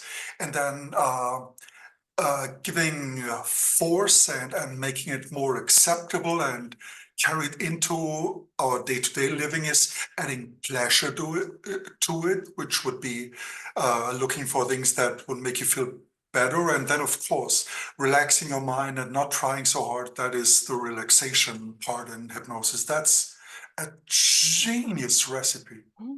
Abraham, Never you heard know, a more clever recipe than that. the thing is, it's like so funny. I will tell you how I discovered Abraham. I discovered Abraham. I was doing Abraham processes without knowing it. And within 6 months of doing the Abraham Hicks processes, I got everything I wanted. And I didn't even know that I was doing Abraham. So if somebody in like me can do it without even knowing it was Abraham, I just did what my teacher told me to do. When I knew that there was a collective intelligence called Abraham, I mean, I was always like really fearing, really freaked out about channels and things like that. Actually, I love Dr. Joe because he's so scientific. I don't like people channeling, pretending to channel or whatever. But actually, when I was confronted with the fact that I was doing Abraham Hicks processes, and I literally turned around my love life, because I was dating a Mr. Unavailable, and I manifested through an Abraham Hicks process, which is called placement process. I manifested an amazing soulmate, and he was everything that I wrote down, which was not my then boyfriend. And I manifested an amazing job that ticked every box of my dream career in London. I was living in Amsterdam then. I mean, everything that I wanted, including to the apartment, river view facing apartment in London at the Thames, with a pool and jacuzzi in the, you know, in the gym and all of that. I was like, wow, there's a collective consciousness called Abraham, and they actually tell us, you know, literally, I would say, there, you know, you see this and you think this is so playful. How serious can this be? But I can tell you, I was scripting, I was doing the processes from Abraham, and within 6 months, everything that I wanted was there. And so I can only say that when Abraham says 1 month your life will change, 6 months your life will be completely different. You're not even who you know you think you are. So this is why Ellen and I thought, you know what, we need to take it seriously. We cannot say, oh, this sounds too simple. Actually, it looks simple. We already discussed it here, but it's actually very difficult. When you start to go back into the program and resistance, there's parts of you that might not want to do this work, although it is so easy. Yeah. So to actually really, of course, you know, change our subconscious mind, because all of us are making decisions from the 5% of our being, but 95% of us doesn't want to, isn't feeling ready. Yeah. So this is the secret. How do you turn around this 95% of your subconscious mind? This is from Bruce Lipton. Hypnosis, and actually we all know that we're already hypnotized. We just have to hypnotize ourselves in a new way. Habituation, new habits. So I love this word from Bruce Lipton. I never heard of it, but he actually calls living in a new habit, he calls it habituation and repetition. So what we do in the appreciation game is we close the gap between us knowing everything and not doing it. And this is why we in the appreciation game hold you accountable with the doing part. Daily repetition of new beliefs, which is appreciation. What is appreciation? Get out of the habit of the 7 toxic ways of thinking, pattern interrupting, like daily, and also strengthening new neural networks. And what is very important is the accountability. The accountability is the main part of the appreciation game. And when we did it, you know, we literally said a lot of people, they are running around trying to get back to a retreat or to an event because they were so in alignment and so in tune when they were there. And then when they plant them back in their home or in their work environment or with their family, they literally say, oh, I don't feel it anymore. I need to go back to the retreat. I need to go back to the course. But hey, that is not the answer. The answer is accountability in your real life. Yeah. So what I then came up with, what am I here to do? The accountability is where you're really going to have playful fun. And accountability means in the appreciation game that there's a financial investment, because we also experimented with free games. And guess what happened with free games? 80% didn't show up. It literally was very, very disheartening to us, because for us, you know, we wanted the world to change. But when we did it in a free format, 80% didn't show up, which really dragged down our energy, because you're trying to gather the group around accountability, but because there was no financial investment and there was no repercussions, people weren't doing it. So we thought, no, without financial investment, it doesn't work. So there has to be a financial investment. The rules are you need to post once a day in a forum, which is really beautiful because you read the most beautiful sharings and breakthroughs of people. You have to comment on a post of another person. You have to appreciate 3 times a day for 68 seconds, and we have an app for it. And if you cannot join the game, you can just pay for the app. It's very affordable. If you want to be in the game, then you are in the game, you're in the groups, you'll be placed in a team as well. And you have to track and share the shifts in your life, and you miss it three times in a month and you are removed for the month. We haven't seen anybody been removed, because, you know, once you have a consequence for people not showing up, they will do the work. So when we look at the accountability element, which is a very important element for people to actually stay on track, we have these type of testimonials. Somebody was saying, knowing human nature and myself, I would come up with a very good excuse not to be consistent. Having have to report daily is exactly what I needed, and I'm sure it's applicable to all of us. This was what made the biggest shift and changes within such a short period of time for this person. This person saved her marriage, by the way. And this person also had a lot of breakthroughs in her business after she joined us. She basically said that she didn't even know how her toxic ways of thinking were actually manifesting in her life. She just thought this was who she was. Yeah. So somebody else said the accountability definitely makes it even more of a commitment for me. To check in every day is helping me to stay focused. This was somebody that was a Tony Robbins coach. Yeah, so she went to all the NLP coaching trainings in the world, an amazing coach herself. She said the shifts that happened in the time past is already profound. So this, I think, was 3rd week of a month. I just thought that when I went to Tony Robbins events, I felt high for these days and then fell back into an uncreative state where I knew what to do, but I didn't do it. Now I really put what I know into practice, and I feel so much uplifted. So if you look at what can happen, so some people were saying, I recognize my toxic programs and I changed. I become aware of when low vibration thoughts want to come up, they want to come up, and then she shifts. She decides to shift. She doesn't let them take over, you know, the room. She doesn't let this vibration take over her mental space. So these are the things that can happen. And she was a person that had a lot of beautiful manifestations. We gave her a lot of different tools, because Abraham has many processes, but so does many other teachers, and there's many that we can give to you in the game. This was another person that says, now I can recognize my toxic ways of thinking. So she feels like a light has come on, and I'm seeing much clearer even with the challenging days. And this person had quite a few challenges. She knew that it would get better, and it did get better. There were a lot of beautiful manifestations in her direct life. I'm much clearer about what I want to create in my life, and she actually didn't give up, even though, you know, the 3D world didn't shift immediately. So basically, when you're appreciating, you're not in a program, you're doing what Dr. Joe calls, you're living in a state of creation. So you're living from the end result. And it's not just doing, you're also being, you're embodying being. And new ways of being means that you're creative and you're courageous. And courage means that you take responsibility.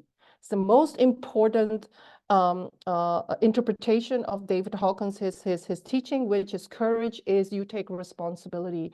Even if you don't like it, you take responsibility. And when you do it, you take back so much of your power. And all the excuses of I am too hypnotized by my beliefs, I am too much memorizing the past. In this game, you have to be the new you, and you have to daily step in the unknown. And because you're creating these new neural networks, you're pruning the old neural networks, and you are now going to get downloads. Because when you step in the unknown and you literally don't know what to do, that is when you'll hear the voices of your angels, of your guides, of the divine, of your higher self, of source. Yeah. And really, this is what we've witnessed. This is what I've been witnessing in my life. I get out of my thinking box. I get out of my thinking mind. And then you get downloads. So this is another participant. He was in Australia. And at the time that we were doing it, there were a lot of fires in Australia. And he had a download. So what he was doing, and what we see a lot with people, they're no longer dreaming it or wishing it. They get a download and they do it and they achieve it. They don't call it a dream, they call it a plan. And they do it with a joyfulness. They're not doing it with, I hope it doesn't fail, or maybe I will fail. They just do it because they're no longer focusing on fear of loss, fear of not succeeding, or fear of failing. They just feel it and they do it. They're going downstream with following their highest excitement. So this person had the download to basically put on a benefit concert for the disaster fires, and he had a huge musical event with a full house, and they raised a lot of money. But they were like, this person has given us a beautiful, beautiful testimonial. His and his wife are also Dr. Joe's students. So I will share that. I will share that in more detail another time. This person said a lot of business and love life. I manifested a new clinic being open. So basically being in appreciation, meaning you get out of the toxic ways of thinking and being, you then come into the receptive mode. It is literally the way that Abraham has taught it to us. She opened a new clinic. She had a lot of patients coming to her out of the blue. She had a new job in a hospital. She was attracting people with high vibe energy, a new romance, and all these people helping her, and even free coffee. So, you know, if you go to another person, this person said that I manifested all of my wishes while enjoying growing and sharing in the appreciation community. I manifested a new home, some trips and immaterial things such as new relationships and new family, while the family members in the family are the same. What she was saying was that my relationship with my family changed so much that it feels like I have a new family. But she also did all these other things like a new home, etc. There were also great changes in the company I work for, and I've designed and nearly completed the groundwork of my own business. So she literally also started her own business, which she is now running now, which will lead to even more amazing experiences and abundance. So basically people didn't overanalyze anymore. They just started trusting their downloads. So this is the CFO that was playing with us.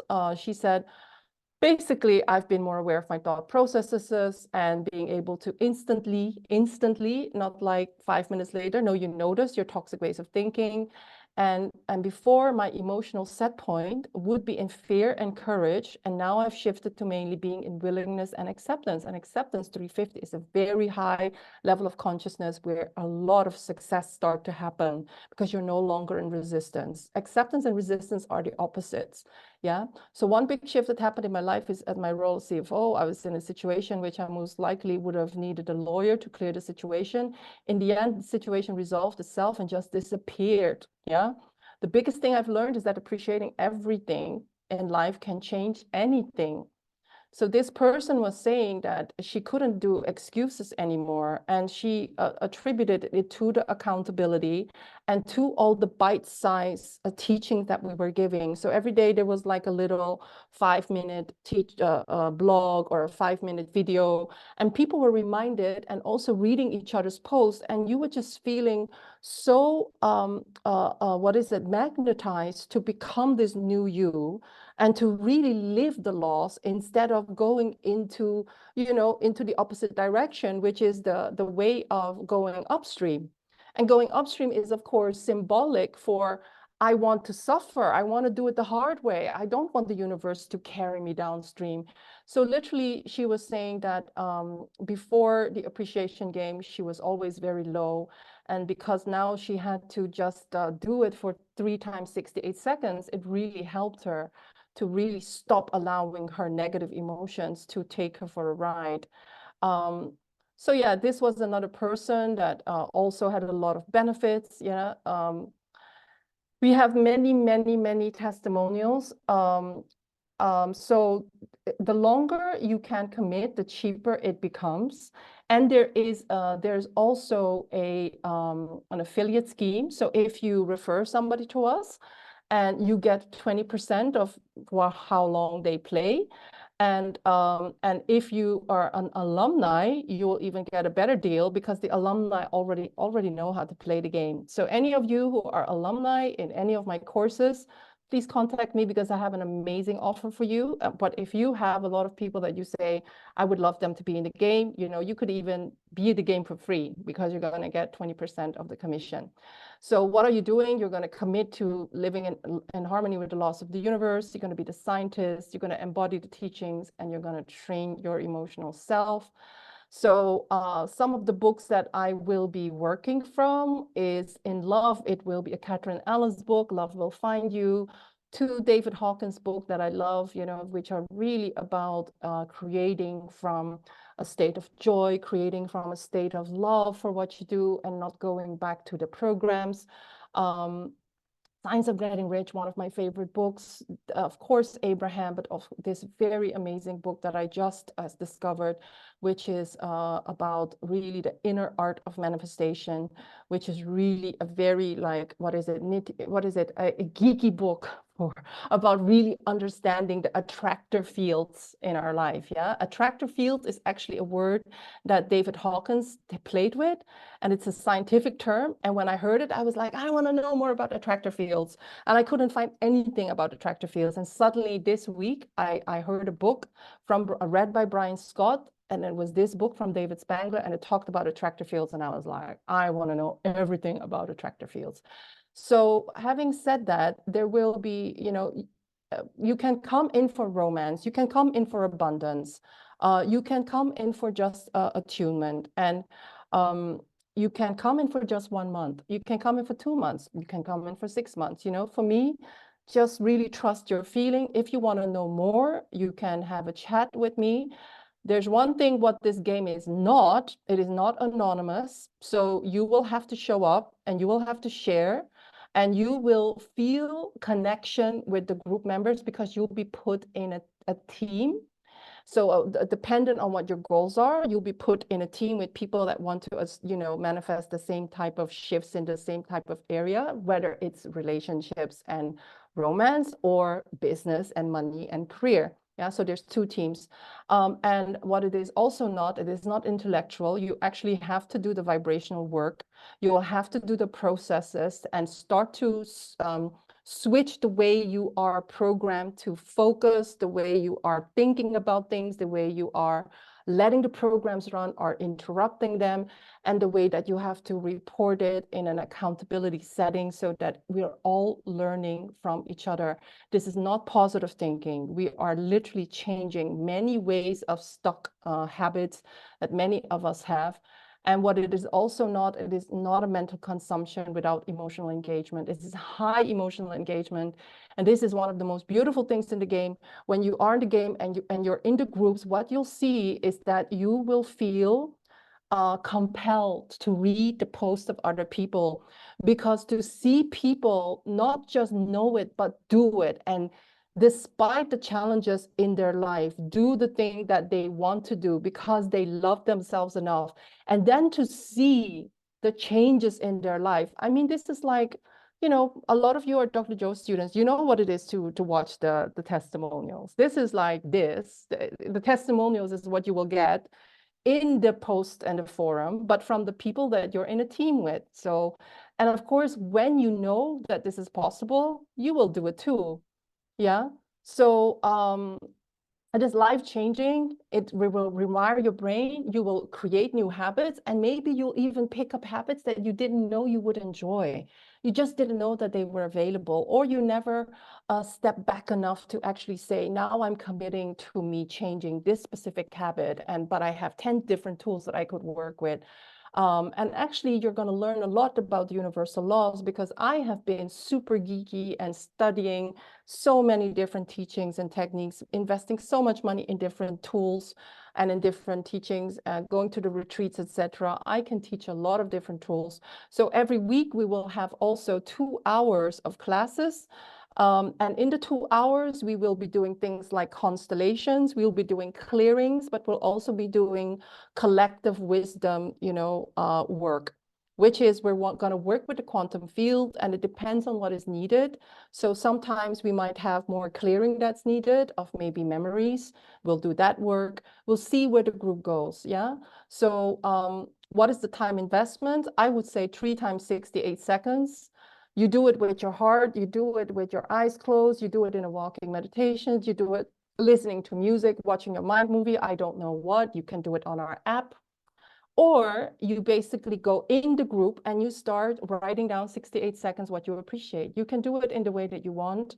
And then you have to comment on a post of another person, and you read, you know, maybe you watch a video of five minutes.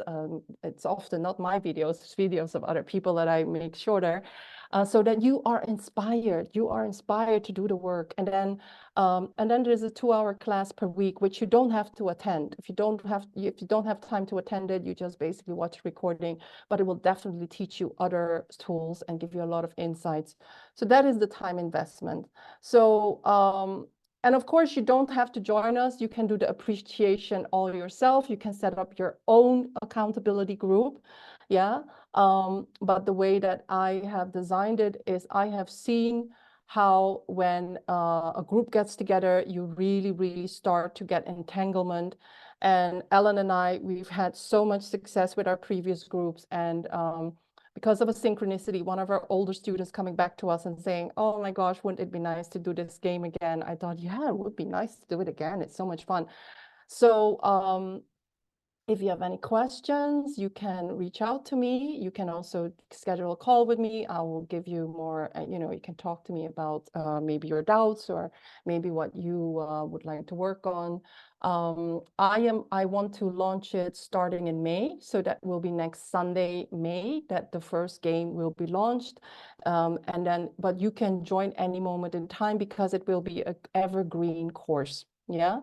So, so basically, I don't know whether there's any questions. I will stop the sharing. I want to thank you for being here. I apologize for the poll not working. I put a lot of time and effort in it, but it wasn't working. I don't know whether there are any questions. We have a lot of testimonials of the former players. I will try to make little videos of what these former players were saying so that you have a bit of an understanding of how it can shift your life. So the appreciation is it's 5 days a week, 5 days a week. So 5 days posting, because we think the 2 days are for resting and for reviewing. Yeah. So you have to do it 5 days a week, 3 times a day, but you have to post and comment 5 days a week. So the weekends are free, but of course we want you to actually focus on reviewing the stuff and actually really embody it. So this is not a course where we're throwing material at you. We actually want you to do it, you know, and find out what will work for you. I think, you know, if you can do it by yourself, or you have your own little accountability group, by all means do that. You don't have to spend the money with me. But what we have seen is that the people want to do it in the guidance, you know, under the guidance of somebody who can accumulate a lot of different teachings and synergize the teachings. And that is really what I'm good at. I am really bad at sticking in one teaching. I can't do it. I'm too curious. I'm always buying books. I'm always going on new courses. So when you work with me, it's really like you're getting so many tools and so much cross references of different teachers and different modalities, that you will literally just think, wait a minute, why am I still sabotaging myself? Why am I going back to this old way of being? I'm just not doing it anymore. Where do we sign up? Yeah, just message me. I am really bad with technology. So I haven't created the sign up page, although I have a lot of, the pages, the landing pages, I have them all in our documents, but I'm like, oh, do I really want to create that? Maybe I'll do it tomorrow, but I haven't done that yet. The game is still ongoing with players. So basically the game will start again right now in May. So, and there might be some alumni joining us. So these are people that have played with us before, and I don't have to explain to them what appreciation is. The only thing is that people are breaking through different levels of consciousness for different topics. Yeah, so I know that some alumni, for instance, they suddenly want to create a new career, and they're feeling really stuck, and they know what to do, but they're not doing it. And I mean, I've done some of the other taster workshops before in previous months. So I know a few alumni people want to come back. And so some people are really focused on career, business, and money. And this group is very different than the group that wants to create a relationship or friendship or, you know, a partner, because the wounding of the two groups are quite different. And I find that, you know, so I feel that those two teams, they could literally be masterminding together, or we could be doing master classes for different topics. And they're very, you know, they seem like the same topics, but they might be slightly different. So you can choose whether you go into the relationship love group or whether you go into the business career abundance group. Yeah. And but ultimately, you know, I can always, you know, you're going to be entangled with the whole group as a whole. That always happens. And especially when we do the constellations, you will be chosen for the perfect role. You will show up at the perfect class. And I know Cecile is a family constellations facilitator herself. You know, there is no coincidence. So you just show up. If you need to be there, you'll be there. And but what I want to do is, you know, I want to make it affordable for people, but I also know that if we make it too affordable, people don't take it seriously. So there has to be a certain emotional investment that they say, now I'm really serious. I don't want to go back to that program of devaluing myself and dishonoring my divinity. Those people are the ones that come to us. Yeah. So I hope that it makes sense. I know Jazz and Jeremy, you've worked with me before. Flores, you were in another appreciation game like 4 years before. So I don't know whether you have questions. You know a little bit about how I work. Thomas also knows how I work. Thomas is my husband, but he has never been in an appreciation game, so he actually doesn't know what it is. Maybe Victoria, Winfried, Vesna, Margarita, if you have any questions, you can get back to me. I'm happy to schedule a short call so that you know more about my background. My background is a lot of different types of energy healing training, including working with Barbara Brannon healers, who taught me how to do energy healing, but also family constellations, because I found out that regardless of everything I knew, I was still repeating the patterns of my family, which was very painful. But I think in hindsight, this systemic work that I was trained in was the biggest blessing, because that has really created my understanding of the knowing field, meaning all information is in the quantum field. And this is what I hope you will be experiencing when you start to appreciate, which is the answers are already in the field. You don't have to go and look for them. All we have to do is quiet down our habits of not knowing who we are, not trusting the field. But when you actually start to interact with the field, you will get intuition for your business, for your love life, for your health. Yeah, really, that is how it works.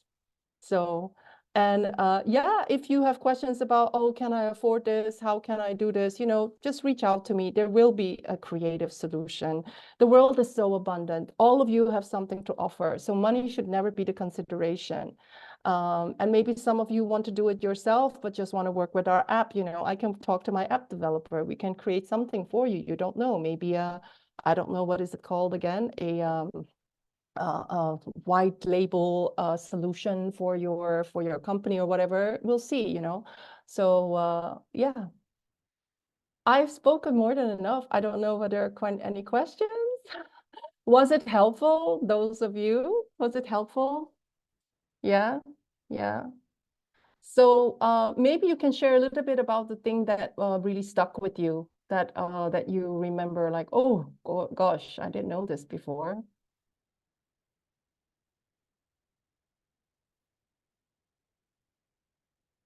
Thank you, Margarita. Thank you, Vesna. Thank you, Flores. Thank you, Cecile. Fantastic. Thank you, Jeremy. Yeah, so I'm so happy to remember what I seek seeks me. Yes. So I forgot that I basically had a slide with all my social media handles, because I'm not really consistent with my name and things like that. So basically I already created a 6 months program, which I really had to wait to download. So the first month is all about waking up from the trance states to actually shift into appreciation. The second one is knowing thyself, remembering who we are, which is a very important thing, because when you realize who you are, you can't go back. The third month is really understanding everything about emotions and the emotional quantum field, your emotional body. The fourth one is the mastering the quantum, which is all about the formless substance and the understanding what is going on with the 5D and 3D intersection, and that there's no time. Week 5 is one of the most fun things to do, which is time bending. And month 6, not week 5, month 5, and month 6 is really understanding that we're always creating from oneness. I already have the programs ready for month 1 and month 2, but these are my social media handles. If you want to follow me, Facebook, this is my name. Creation is already done for Instagram. I have a YouTube under my name, and I'm on Mighty Networks, which you can also join. I also just created a Telegram channel to talk about appreciation, or the creation is already done philosophy. So you can also ask me for that. Yeah, so those of you who want to know how to follow me, that's where you can follow me. So thank you again for being here. I'm going to stop the recording.